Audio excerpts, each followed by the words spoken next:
오늘 우리에게 주시는 하나님 말씀은 누가복음 14장 1절부터 11절까지 말씀입니다. 우리 한 절씩 읽겠습니다. 안식일에 예수께서 한 바리새인 지도자의 집에 떡 잡수시러 들어가시니 그들이 엿보고 있더라. 예수께서 대답하여 율법 교사들과 바리새인들에게 이르시되 안식일에 병 고쳐주는 것이 합당하냐 아니하냐.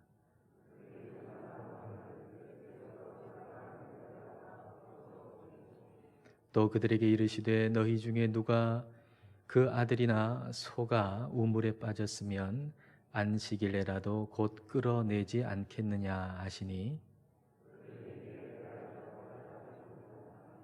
청함을 받은 사람들이 높은 자리 택함을 보시고 그들에게 비유로 말씀하여 이르시되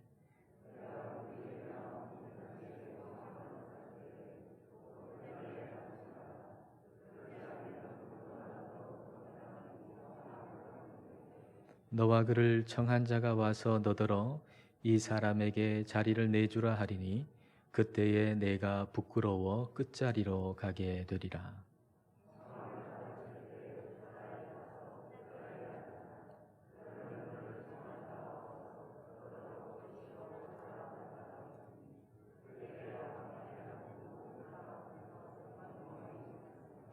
함께 읽겠습니다. 무릇 자기를 높이는 자는 낮아지고 자기를 낮추는 자는 높아지리라. 아멘. 그날은 유대인의 안식일이었습니다. 한 바리새인 지도자가 자기 집에 사람들을 식사 초대를 했습니다. 그 식사 초대 자리에 초대받은 율법 교사들 또 바리새인들은 그 자리에 와서 어느 자리에 앉을까 생각했습니다. 자리도 서열이 있지 않습니까? 상석이 있고 또 말석이 있지요. 근데 거기에 초대된 사람들은 와서 남은 자리 중에서 가장 좋은 자리, 높은 자리를 선택해서 그 자리에 앉았습니다. 그런데 그 자리에 초대된 두 사람만은 예외였습니다. 그 두 사람은 바로 수종병 든 사람과 예수님이셨습니다. 수종병이라고 한 게 숫자가 물숫자거든요.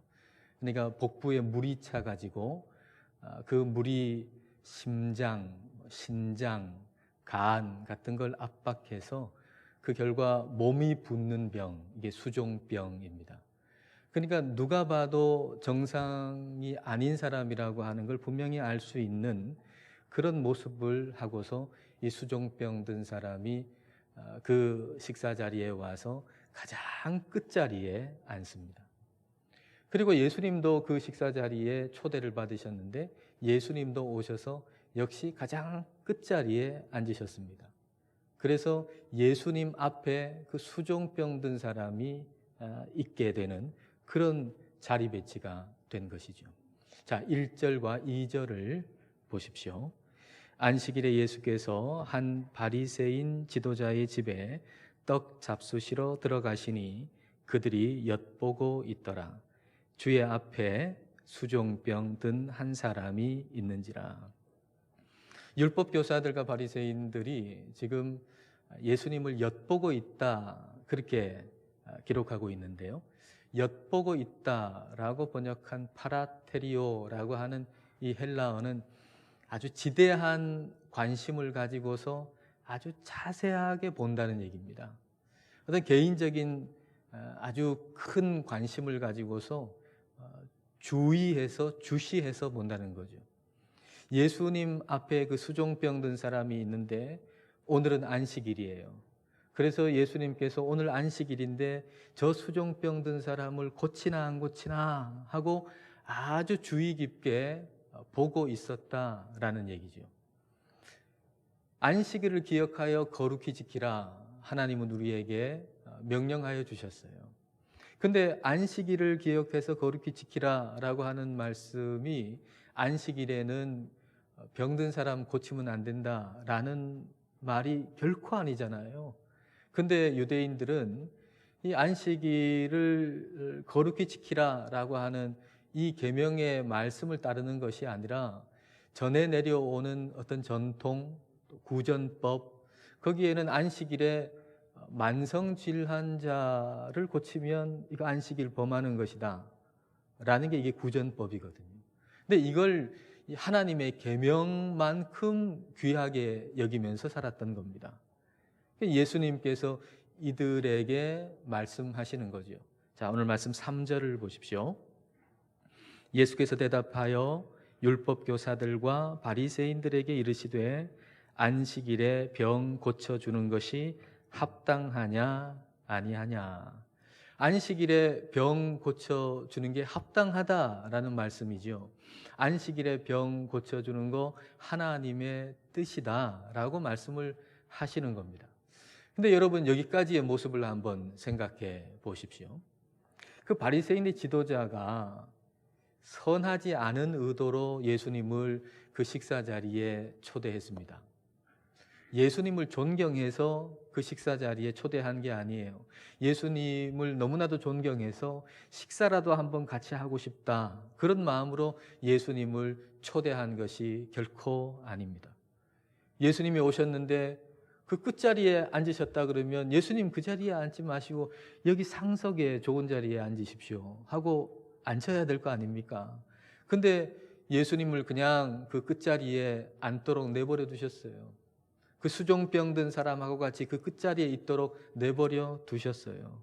그리고 수종병 든 사람한테 오늘 안식일인데 예수님 어떻게 하나 안 보자 하고 시험하는 그런 마음을 가지고서 예수님을 지켜본 거죠. 예수님이 이 모든 걸 모르셨겠습니까? 예수님 다 아시죠. 그럼에도 불구하고 그들의 초청에 응하여 그 식사 자리에 가신 것입니다. 그리고 거기서 안식일에 대한 말씀도 해주셨습니다. 근데 안식일에 대한 말씀은 오늘 처음 한 게 아니에요. 이전에도 말씀을 하셨어요. 다시 말하면 예수님께서는 반복해서 말씀하신 거죠. 다시 말하면 포기하지 아니하시고 그 바리새인들을 포기하지 아니하시고 말씀을 주셨다는 얘기예요. 그들이 그렇게 예수님을 넘어뜨리고 예수님을 미워하는데 예수님을 미워하는 사람들을 예수님은 사랑하셨어요. 그러니까 말 그대로 일방적인 사랑이죠. 저쪽에서는 나를 좋아하지도 않고 미워하고 넘어뜨리려고 그러는데 일방적으로 예수님은 그들을 사랑하고 계셨던 것입니다. 오늘 우리가 주님을 사랑하잖아요. 오늘 하나님을 예배하는 저와 여러분은 예수님을 사랑하는 사람이잖아요. 근데 오늘 우리가 예수님을 사랑할 수 있게 된 것은 이전에 우리가 예수님을 무시하고 예수님을 알지도 못하고 예수님의 그 사랑에 대해서 전혀 관심도 없을 때 우리를 향해서 짝사랑하신 예수님의 짝사랑이 있었기 때문에 오늘 저와 여러분은 예수님을 사랑할 수 있게 된 겁니다. 모태신앙인 경우도 마찬가지죠. 모태신앙은 어릴 때부터 어머니 손잡고 어머니 품에 안겨가지고 교회 예배당에 나온단 말이에요. 그러니까 그냥 예배당에 나오는 것이 습관이 돼가지고 예배당에 나와서 예배를 드리는 거예요. 그리고 하나님이 나를 사랑하신다라고 하는 말을 수도 없이 들어요. 예배당에 나올 때마다, 교회에 나올 때마다 또 부모님한테 예수님이 나를 사랑하신다는 얘기를 수도 없이 듣는단 말이에요. 근데 예수님이 나를 사랑하신다라고 하는 이 말이 너무나도 사소하게 느껴지는 거죠. 별것 아닌 것처럼. 예수님이 나를 사랑하신다는 이 말씀이 너무나도 사소하고 별것 아닌 것처럼 느껴지고 생각되다가 어느 날 내가 너무나도 외롭고 너무나도 괴롭고 너무나도 아프고 너무나도 힘들 때 예수님이 나를 사랑하신다라고 하는 그 말씀이 주변에 뱅뱅 돌다가 가슴속으로 마음속으로 깊이 파고드는 거예요. 여러분이 잘 아시는 시이겠습니다마는 자, 이 시를 한번 띄워주시죠. 자, 황동규 시인의 즐거운 편지라고 하는 시입니다. 내 그대를 생각함은 항상 그대가 앉아 있는 배경에서 해가 지고 바람이 부는 일처럼 사소한 일일 것이나 언젠가 그대가 한없이 괴로움 속을 헤매일 때에 오랫동안 전해 오던 그 사소함으로 그대를 불러보리라. 이 시인은 그런 의도가 아니었겠지만은 저는 이걸 신앙적인 차원에서 이렇게 한번 해석해 봤습니다. 예수님이 나를 생각하세요. 예수님이 나를 사랑하세요. 근데 예수님이 나를 사랑하신다는 것은 내게는 그냥 하나의 배경일 뿐인 거예요. 마치 해가 지는 것처럼, 마치 매일 바람이 부는 것처럼, 너무 사소한 것처럼 그렇게 여겨지는 거죠. 매일 해지잖아요. 뭐 특별해요? 또 매일 바람 불잖아요. 뭐 특별한 거 있어요? 그런 것처럼 예수님께서 나를 사랑하신다라고 하는 그 사랑이 배경처럼 너무 사소한 것처럼 그렇게 여겨지는 거예요. 그런데 어느 날 너무 외롭고 너무 괴롭고 너무 힘들고 너무 비참하게 되었을 때, 그때 사람들은 다 나를 떠나가는데 예수님은 여전히 나를 사랑하신다는 그 예수님의 그 사랑이 내 마음속에 파고 들어가는 거예요. 그게 큰 소리로 들리는 거예요. 이전에는 그냥 배경으로 그냥 들리듯 말듯한 것이었는데 내가 외롭고 힘들고 어려울 때 그때 그 소리가 크게 들려서 그 사랑 때문에 지금까지 내가 버티고 살아왔구나라고 하는 것을 깨닫게 되는 거죠. 그 사랑이 내 마음 중심으로 파고 들어와서 그래서 드디어 내가 주님을 사랑할 수 있게 된 겁니다. 오랜 시간 동안 포기하지 아니하시는 그 하나님의 나를 향한 짝사랑이 있었기 때문에 오늘 내가 우리 주님을 사랑할 수 있게 되었단 말이죠. 자, 요한일서 4장 19절 말씀입니다. 우리가 사랑함은 그가 먼저 우리를 사랑하셨습니다. 우리가 주님을 사랑함은 우리가 주님을 알지도 못할 때, 주님의 사랑에 대해서 시시하게 여길 때, 아주 사소하게 여길 때, 그때도 우리를 향해서 일방적으로 사랑하신 그 사랑으로 말미암아 오늘 저와 여러분은 우리 주님을 사랑할 수 있게 된 겁니다. 바리새인들은 좋지 않은 의도로 예수님을 초대했습니다. 그 수종병 든 사람을 덫으로 삼아가지고 거기에 예수님이 딱 걸려서 예수님을 넘어뜨릴 작전으로 예수님을 초대했습니다. 근데 예수님 그걸 다 아시지만 그 초대에 응하셔서 그곳에 가셨습니다. 그리고 그들에게 필요한 말씀을 주셨습니다. 예수님은 우리가 생각할 때 사랑받을 자격이라고는 조금도 없다고 여기는 사람을 우리 예수님은 사랑하십니다. 그래서 예수님은 저와 여러분을 사랑하십니다. 예수님은 저와 여러분을 사랑하셔서 높고 영광스러운 그 보좌를 버리시고 낮고 천한 이 자리로 내려오셔서 우리를 구원하신 것입니다. 이 그림을 잘 보여주는 것이 4절 말씀이에요. 높고 영광스러운 자리를 버리시고 낮고 천한 자리에 오셔서 우리를 고쳐주시고 우리를 구원해 주시는 그 모습을 보여주는 9절, 4절 말씀 여러분 보십시오. 예수께서 그 사람을 데려다가 고쳐 보내시고, 그 안식일에 초대받은 수종병 든 사람은 끝자리에 앉을 수밖에 없는 사람이에요. 거기에 있는 사람들 다 높은 사람들이거든요. 바리새인들도 뭐 괜찮은 사람들이에요. 그리고 바리새인의 지도자니까 또 얼마나 더 높은 사람이에요. 다 높은 사람인데 수종병 든 사람, 이 사람은 그냥 끝자리에 앉을 수밖에 없는 사람이에요. 그런데 예수님은 그런 분이 아니시잖아요. 예수님은 끝자리에 앉을 수밖에 없는 분이 아니잖아요. 가장 높은 분이잖아요. 그런데 예수님이 그 끝자리에 앉으셨어요. 그 수종병 든 사람 앞에 앉으셨어요. 그리고 그 수종병 든 사람을 데리시고 고치시고 보내셨어요. 데리시고라고 하는, 데려가다, 데려다가라고 하는 이 말은 에필람바노이라고 하는 말인데, 에필람바노마이라고 하는 말인데요. 이건 단순하게 데려온다 이 말이 아니고 굉장히 강한 말이에요. 그냥 완전히 사로잡아가지고 데리고 온다라는 얘기예요. 강력히 붙들어가지고 데리고 온다라는 얘기예요.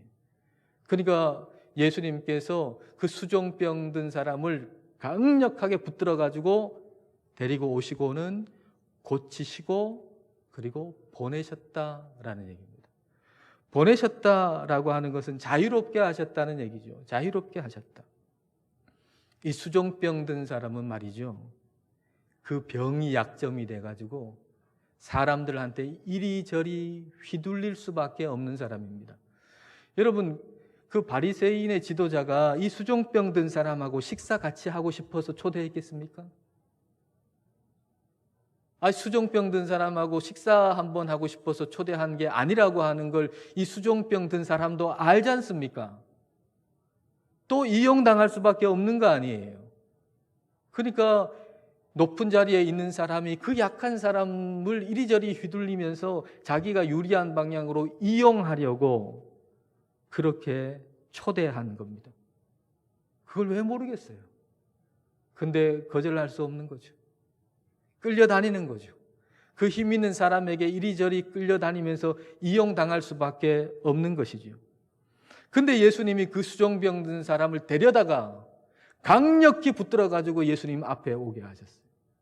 다시 말하면 너는 사람들에게 이리저리 붙잡혀가지고 휘둘릴 사람 아니고 내 거야 라고 하는 거예요. 너는 내 것이다 라고 하는 거예요. 예수님이 그 사람을 강력히 붙들고 데리고 오셔서 고치시고 보내셨어요. 이제는 그 힘 있는 사람들에게 휘둘리지 아니하고 예수님의 사람으로 자유롭게 살아갈 수 있도록 해주셨다는 것입니다. 근데 가만히 생각해 보면 우리의 모습이 이 수종병 든 사람하고 비슷해요. 죄라고 하는 수종병이 들었어요. 그래서 우리가 그 죄라고 하는 약점 때문에 높은 사람, 높은 세상의 힘, 거기에 붙잡혀가지고 이리저리 휘둘린단 말이에요. 이리저리 끌려다니는 거예요. 힘 있는 사람이 뭐라 하면은 거절을 못해요. 힘 있는 사람이 이래라 저래라 하면은 거기에 꼼짝 못하고 이용당하고 그렇게 끌려다닌단 말이죠. 힘 있는 사람에게 붙잡혀 있으면 우리가 보는 게 뭘까요? 그 높은 자리를 보는 거예요. 우리는 끌려다니는 것에 우리의 시선을 빼앗길 수밖에 없어요. 그래서 우리를 막 이리저리 끌고 다니는 것이 높은 자리이면 우리의 시선은 높은 자리에 있을 수밖에 없는 거죠. 그리고 지금 내가 있는 이 낮은 자리는 한없이 부끄러운 거예요. 한없이. 근데 하나님이 저와 여러분을 끌어서 데리고 온 거예요. 붙잡아서 데리고 온 거예요. 너는 세상의 힘에 이리저리 끌려다닐 사람이 아니다. 너는 내 것이다 하고 예수님께서 저와 여러분을 강력하게 붙들어가지고 우리를 데려다가 고치시고 그리고 자유하게 하셨어요. 자유하게. 자, 그러면 우리에게 어떤 변화가 있을까요? 우리 주님이 우리를 데려다가 고치시고 자유하게 하시면 변화가 일어나요. 어떤 변화가 일어날까요? 그 변화는 더 이상 이 세상의 자리에서 우리의 정체성을 찾지 않는다는 것입니다. 세상 사람들은 높은 자리가 나를 높여준다고 생각하고 낮은 자리가 나를 낮춘다고 생각해서 끊임없이 그 높은 자리에서 자기 정체성을 찾으려고 그 높은 자리에 앉으려고 안간힘을 다 쓰는 거예요. 7절을 여러분 보시겠어요? 청함을 받은 사람들이 높은 자리 택함을 보시고 그들에게 비유로 말씀하여 이르시되, 식사 자리에 청함을 받은 사람들이 와가지고는 다 높은 자리에 앉거든요. 예수님이 끝자리에 앉으셔서 그걸 다 보셨어요. 오는 사람마다 예외 없이 다 높은 자리에 앉는 거예요. 이게 사람의 마음이잖아요. 높은 자리에 앉으면 내가 높아지고 낮은 자리에 앉으면 내가 낮아질 것이다 라고 생각하는 것이 사람의 마음이잖아요. 그래서 높은 자리를 구하는 것이 사람들의 모습이죠. 이걸 예수님이 읽으시고 아시고 비유 한 가지를 말씀하세요. 혼인잔치 집에 초대를 받아서 갔는데 거기에 높은 자리에 딱 앉은 거예요. 그랬더니 주인이 와가지고는 더 높은 사람이 왔다면서 자리를 좀 비켜달라는 거죠.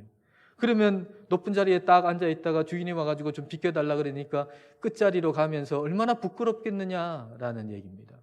차라리 제일 끝자리에 앉아라. 그러면 주인이 와가지고 너를 그 자리에 있지 말고 여기 더 좋은 자리 여기에 앉으십시오 라고 하면 이거 얼마나 영광스럽겠느냐. 예수님께서 이런 비유의 말씀을 하셨어요. 여러분, 이 비유의 핵심이 뭡니까? 내가 높은 자리에 앉는다고 높아지는 게 아니라는 것입니다. 주인이 언제든지 와서 그 자리에서 좀 비켜주세요. 그러면 그 자리에서 내려앉아야 한다는 거죠. 내가 낮은 자리에 앉는다고 해서 내가 낮아지는 것도 아니라는 겁니다. 주인이 와가지고 그 자리 말고 더 높은 자리에 앉으십시오 하면 언제든지 자리 이동이 가능하다는 것이죠. 이 비유의 핵심은 뭡니까? 이 비유의 핵심은 내가 높고 낮추는 걸 결정할 수가 없다는 거예요. 높아지고 낮아지는 것에 대해서 내가 결정할 수 있는 것이 아니라 나의 주인이신 하나님이 결정하신다는 거예요. 내가 아무리 높은 자리에 있어도 주인이 거기 있지 말라 그러면 거기 있을 수 없어요. 아무리 낮은 자리에 있다 할지라도 주인이 자리를 이동하면 또 이동하게 되는 거예요. 높아지고 낮아지는 문제는 내가 결정할 수 있는 문제가 아니라 나의 주인이신 하나님이 결정하시는 문제라는 겁니다. 시편 75편 6절과 7절 말씀. 자, 다 같이 읽겠습니다. 무릇 높이는 일이 동쪽에서나 서쪽에서 말미암지 아니하며 남쪽에서도 말미암지 아니하고 오직 재판장이신 하나님이 이를 낮추시고 저를 높이시느니라. 인생을 낮추고 높이는 것은 어떤 세상의 자리가 하는 것이 아니라 우리 하나님이 하시는 일이에요. 그렇기 때문에 우리는 우리의 정체성을 이 세상의 자리에서 찾으면 안 돼요. 우리의 정체성을 우리는 예수님에게서 찾아야 해요. 우리가 예수님을 믿는 사람이라고 하는 것은 내 정체성을 예수님에게서 찾으면서 사는 사람이다라는 얘기입니다. 자기를 높이면 낮아지고 자기를 낮추면 높아진다라고 하는 말씀도 이게 세상의 자리에 대한 얘기가 아니에요. 정체성에 대한 얘기입니다. 여러분, 자기를 높인다라고 하는 게 뭡니까? 높은 자리에 있는 사람을 얘기하는 게 아니에요. 높은 자리에 있어도 자기를 낮추는 사람이 있는가 하면 낮은 자리에 있어도 자기를 높이는 사람이 있어요. 그러면 자기를 높인다라고 하는 의미가 뭡니까? 자기를 높인다라고 하는 의미는 높은 자리가 나를 높게 만들고 낮은 자리가 나를 낮춘다고 생각하면서 사는 사람을 의미하는 거예요. 그러면 그 사람의 시선은 어디 있을까요? 높은 자리가 나를 높이고 낮은 자리가 나를 낮춘다고 생각하는 사람의 시선은 항상 높은 자리에 있을 수밖에 없어요. 자기를 낮추는 사람은 어떤 사람일까요? 자기의 정체성을 예수님에게서 찾는 사람이에요. 높은 자리가 나를 높일 수 없고 낮은 자리가 나를 낮출 수 없고 나는 예수 그리스도 안에서 이미 존귀한 사람이다 라고 하는 걸 믿으면서 사는 사람. 이게 자기를 낮추는 사람이에요. 자기를 낮추니까 이 세상 자리에서 내 정체성을 찾지 않고 예수 그리스도 안에서 정체성을 찾으니까 이미 나는 예수 그리스도 안에서 존귀한 자잖아요. 자기를 낮추는 자가 높아진다고 하는 말씀이 바로 이 의미인 겁니다. 어떤 자리에서 내 정체성을 찾으면 반드시 우리는 불행해질 수밖에 없습니다.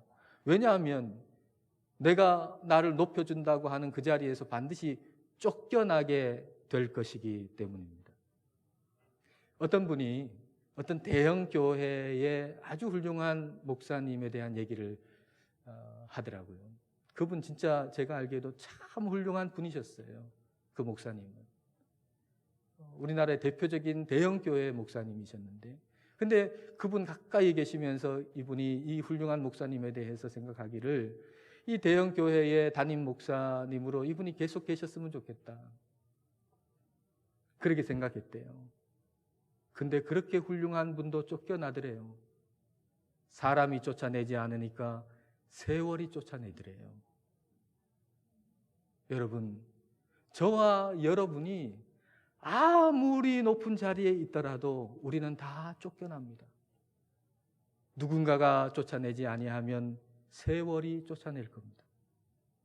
여러분 삶에서, 여러분 회사에서 여러분 직급이 올라가고 승진하고 그러면 마치 그 자리가 나를 굉장히 높여주는 것처럼 생각이 들지요. 그러나 그 자리에서 반드시 쫓겨날 것입니다. 이 세상의 자리만 그런 게 아닙니다. 교계의 어떤 자리도 그리고 직분도 마찬가지입니다. 그 자리에 얻으면, 그 자리에 올라가면 대단히 내가 높아진 것 같지요? 아니요, 반드시 쫓겨나게 될 것입니다. 그러므로 우리가 이 세상의 어떤 자리에서 우리의 정체성을 찾으면 우리는 반드시 수치스러워질 수밖에 없는 것입니다. 좋은 자리, 좋은 직급, 직분 다 거부해야 된다, 그런 말 아닙니다. 하나님은 높은 자리를 통해서 하나님의 일을 성취하시기도 하시거든요. 그래서 하나님은 하나님의 일을 성취하기 위해서 여러분을 높은 자리에 앉히기도 하실 겁니다. 그리고 저도 그게 기뻐요. 여러분이 높은 자리에 올라가는 거, 승진하는 거, 좋은 자리에 앉게 되는 거, 저로서도 기쁜 일이에요. 그러나 여러분은 그 자리에서 여러분의 정체성을 찾으면 안 됩니다. 그 자리를 예수님보다 더 자랑스러워해서는 안 됩니다. 이 세상의 어떤 자리도 내가 누군지를 말해줄 수가 없어요. 오직 내가 누군가라고 하는 것을 말해주실 분은 우리 예수님밖에 없어요. 높은 자리가 나를 높일 수 없고 낮은 자리가 나를 낮출 수 없습니다.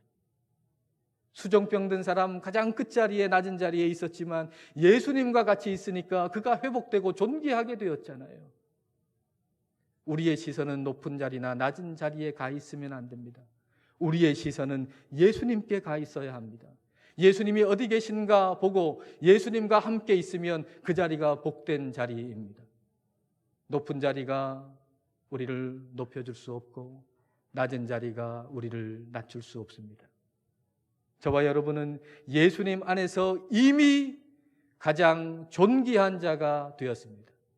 이 은혜를 힘입어서 이 한 주간도 어느 자리에 있든지 어디에 있든지 가장 존귀한 자로 살아가시기를 축복합니다. 기도하시겠습니다. 이 시간 우리 기도하실 때 이 세상의 자리에서 나의 정체성을 찾았던 것에 대해서 회개하십시다. 높은 자리가 나를 높이고 낮은 자리가 나를 낮춘다고 여기면서 늘상 우리의 시선이 높은 자리에 가 있었던 것을 회개하십시다. 우리의 시선이 항상 예수님께 가 있기를 기도하십시다. 높은 자리나 낮은 자리가 내가 누군지를 말해주는 것이 아니라 내가 누군지를 알려주시는 분은 예수님밖에 없음을 고백하면서 주님을 바라보십시다. 높은 자리가 나를 높일 수 없고 낮은 자리가 나를 낮출 수 없으며 예수 그리스도 안에서 나는 이미 존귀한 자가 되었음을 알고 어디서나 존귀한 자로 살아가게 해달라고 이 시간 함께 기도하시겠습니다.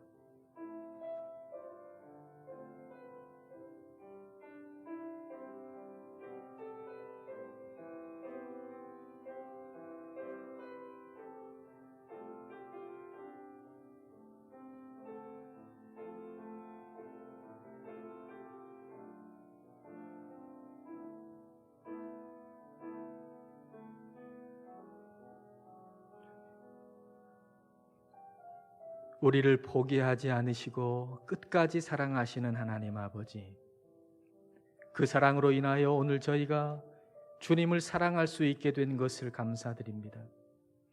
그러나 그 사랑에도 불구하고 저희는 주님의 사랑 안에서 저희의 정체성을 찾기보다 이 세상의 자리에서 우리의 정체성을 찾으면서 살아왔습니다. 높은 자리가 나를 높여주고 낮은 자리가 나를 낮춘다고 생각했습니다. 그리하여 주님을 구하고 주님을 자랑하기보다 높은 자리를 구하고 높은 자리를 자랑스러워했습니다. 주님, 저희를 고쳐주시고 새롭게 하옵소서. 내가 누구인지를 알려주시는 분은 예수님밖에 없음을 알게 하옵소서. 높은 자리가 나를 높이지 못하고 낮은 자리가 나를 낮추지 못하며 예수 그리스도 안에서 우리가 이미 존귀한 자임을 알게 하옵소서. 그리하여 이 세상 어느 자리에 있든지 예수님을 자랑하며 존귀한 자로서 살아가게 하여 주옵소서. 예수님 이름으로 기도드립니다. 아멘.